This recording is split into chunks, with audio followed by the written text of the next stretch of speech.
À la une de l'actualité nationale, installation des membres de la cellule de suivi et de gestion des communes au Bénin par le ministre d'État chargé du développement et de la coordination de l'action gouvernementale, Abdoulaye Bio Tchané. À la une aussi, les médias béninois face au défi de la déontologie et de l'éthique.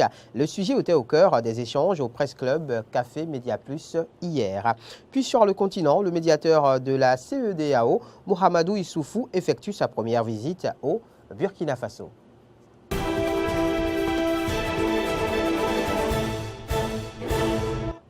Voilà pour le sommaire. Bonsoir à toutes et à tous. Merci de nous préférer pour vous informer. Bienvenue.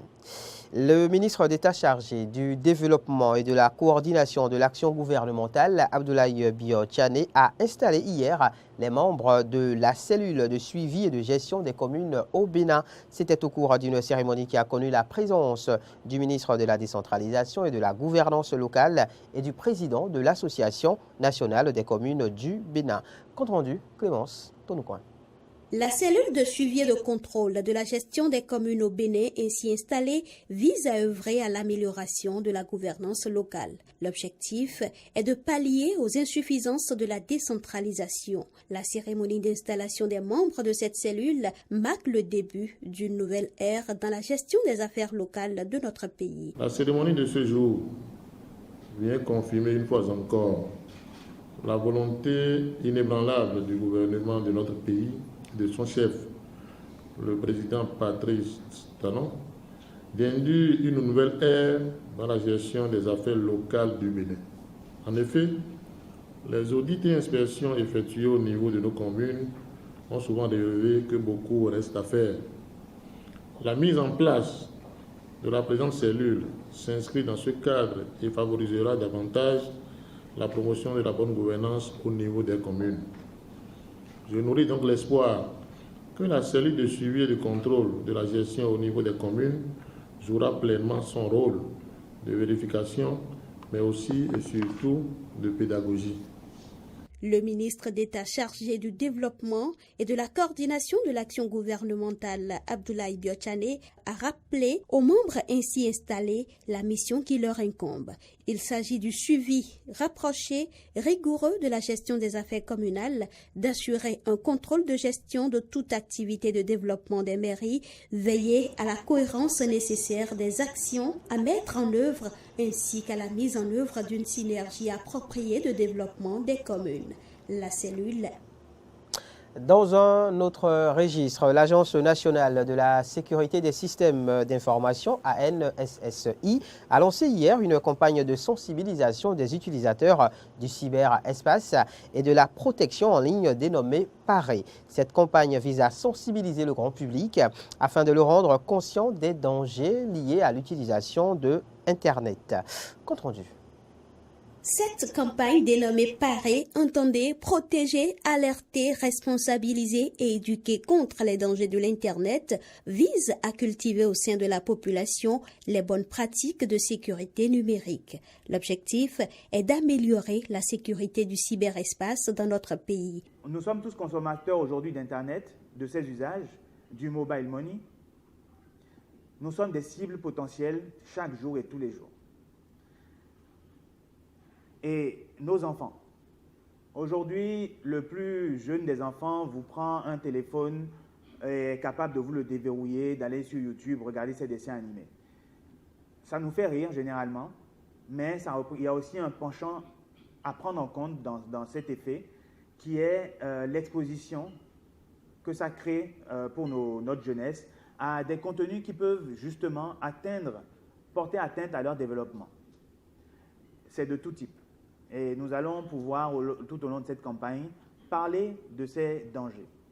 Donc, nous avons, au niveau du secteur du numérique, tenu à mettre en place cette campagne qui permettra de monter le niveau de sensibilisation des citoyens, même des entreprises et de toute personne qui utilise et consomme au quotidien l'Internet. Plusieurs thématiques liées à la sécurité numérique seront abordées au cours de la campagne pour atteindre les objectifs fixés. Plusieurs thèmes seront abordés. Nous avons plusieurs catégories. La première catégorie, c'est la protection de l'enfance en ligne. La protection de l'enfance en ligne va nous permettre d'explorer des voies telles que le contrôle parental, qui est pour nous, parents, ou bien pour les parents en tout cas, le meilleur outil pour s'assurer que leurs enfants ne sont pas exposés à du contenu néfaste. Nous allons aussi aborder la sécurité numérique, donc le cyberespace que nous utilisons tous les jours et ses dangers, c'est-à-dire les voies et moyens utilisés par les usagers malveillants, par les personnes malveillantes, pour justement porter atteinte à la confidentialité, l'intégralité ou la disponibilité des données des services et même aux avoirs financiers ou même à la réputation des personnes. Et nous allons aussi parler du coup des arnaques. Donc nos fameux amis, les gaiman, le 419, les scammers, tout ce qui est faux comptes sur les réseaux sociaux, les sextorsions, l'arnaque à la crypto-monnaie, les faux transferts d'argent. Donc toutes ces menaces-là que nous voyons au quotidien, nous allons essayer de les aborder, de les exposer, n'est-ce pas, au plus grand nombre, de manière à ce que de moins en moins de personnes tombent dans ces pièges-là. La campagne est prévue pour durer 12 semaines. Parlons à présent littérature, médias, mais également politique. Le porte-parole du gouvernement Wilfried Léandre Ngouedi, invité du Presse Club Café Média Plus, hier vendredi, a échangé avec les professionnels des médias par rapport à son livre « Ainsi parle Patrice Talon, président de la République 2016 à 2021 ». Flora Edo y était. Voici son compte rendu. Ainsi parle Patrice Talon, 2016 à 2021. C'est l'intitulé du dernier ouvrage du porte-parole du gouvernement, Wilfried Léandre Ngouedi. Face aux journalistes présents à ce numéro 354 de Café Média Plus, l'écrivain est revenu sur la méthode qui conduit à la concrétisation d'un tel chef-d'œuvre. Je suis dans une position où, quand le président fait un discours, je vais le recevoir où je l'ai. D'accord? Je le parcours.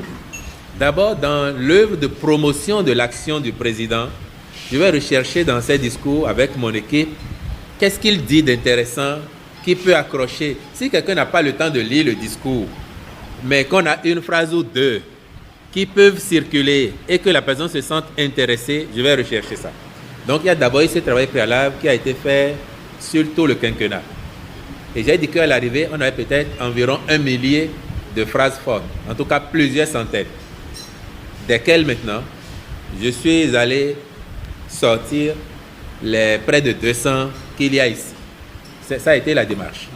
Mais en veillant à rappeler l'occasion et la date auquel chaque phrase a été prononcée, pour que celui qui lit se situe dans le contexte et se fasse une idée de la valeur qu'il faut accorder à ce texte. Parce qu'on est d'accord que si on décontextualise, l'approche ou la compréhension peuvent s'en trouver faussée. Au cours des échanges, l'écrivain a partagé avec l'auditoire quelques citations phares de son livre. Quand il dit « si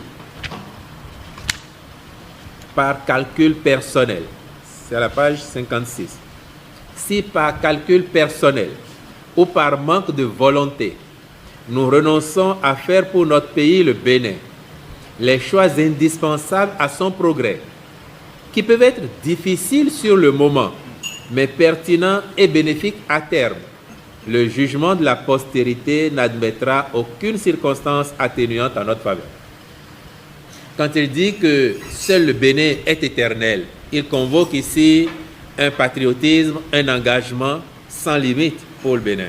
Pour l'auteur du livre « Ainsi parle Patrice Talon, 2016 à 2021 », ce travail a été réalisé pour le présent et le futur afin de permettre aux générations à venir de savoir quels ont été les propos forts des discours du chef d'État qu'aura été Patrice Talon.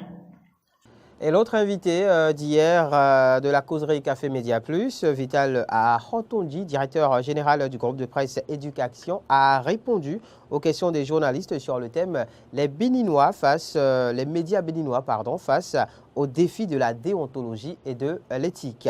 Voici un extrait de ses propos. Il faut accepter de relire et de se remettre toujours au niveau donc de l'évolution du monde. Ça veut dire quoi? Que une relecture des textes pour permettre aux organisations fêtières de prendre leur envol, une relecture est opportune forcément. Et il faut voir ce qu'on peut nettoyer, ce qu'on peut garder. Mais comme je l'ai dit, ça doit toujours se faire dans le consensus, où toutes les parties et surtout les minorités ont la parole et s'expriment et avancent ensemble. Donc, refuser de nettoyer les thèses, c'est refuser d'évoluer. Mais qu'est-ce qu'on met dans les thèses? Quels sont les points d'achoppement? Il faut dialoguer. C'est pour ça que nous avons toujours dit, prioriser le dialogue.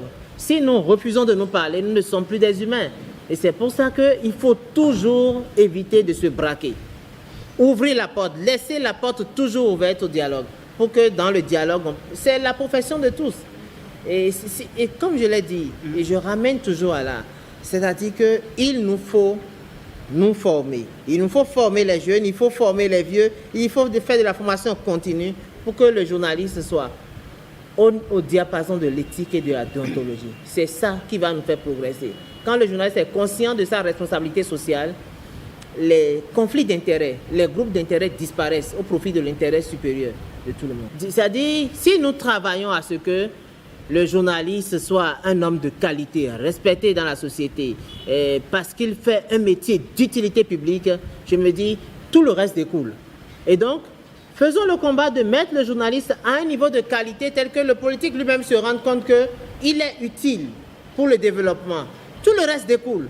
Et ça veut dire que l'ODEM prend un rôle clé et puis les fêtières prennent des rôles clés. De sorte que dans un dialogue constructif, on trouve les moyens de dire oui, le journaliste doit être bon, nécessairement quoi que cela coûte. S'il n'est pas bon, il n'est pas dans le métier.